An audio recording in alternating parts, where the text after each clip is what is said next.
Every month, the same $9 charge crossed a bank statement without being questioned. It was not fraud. Nobody had stolen a card. The person paying had signed up willingly, used the service once, and then stopped thinking about it. One decision had started the payments. After that, doing absolutely nothing was enough to keep them going. Then, one Tuesday, the person behind the statement finally noticed. He had been looking for a restaurant charge when the unfamiliar name appeared halfway down the page. He stared at it. Then he remembered one documentary, one free trial, and one promise to cancel it before Friday.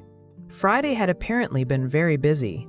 That is the first advantage of a subscription. Starting requires one decision. Continuing usually requires none.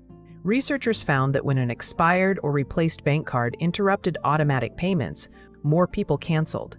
Being forced to choose again reminded them that they were still paying. The subscription had not suddenly become less useful. It had simply stopped renewing quietly. But $9 had another advantage. It was annoying, just not urgent.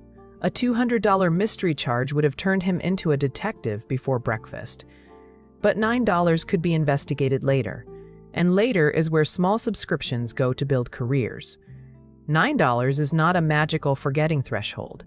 It simply loses the competition for attention more easily. Small recurring charges are easier to postpone questioning, especially when they are spread across different cards and billing dates. So he opened the app and searched for the cancel button. Account, settings, membership, manage plan. Then came a discount offer. Then a reminder of everything he would lose. Then one final question asking whether he was absolutely, emotionally, and spiritually certain. Some services make cancellation simple. Others add friction because every extra step creates another opportunity to give up. In one complaint, the U.S. Federal Trade Commission alleged that canceling a subscription could require as many as 23 screens and 32 actions. The cancel button can sit at the other end of a maze the customer never agreed to tour. And that last-minute discount worked for a second. What if he wanted the documentary again? What if something good appeared next month? Keeping the subscription felt like doing nothing. Canceling felt like losing something, even though he had barely used it. Psychologists call this status quo bias and loss aversion. We prefer leaving things as they are, and we dislike giving up something we already have access to. Not every subscription is a trap. Automatic renewal can be convenient.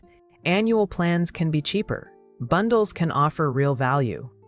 The problem begins when continuing becomes invisible while leaving demands attention, memory, and effort. One forgotten $9 subscription costs $108 a year. 3 costs $324. Not enough to cause panic in 1 month, but enough to matter when finally seen together.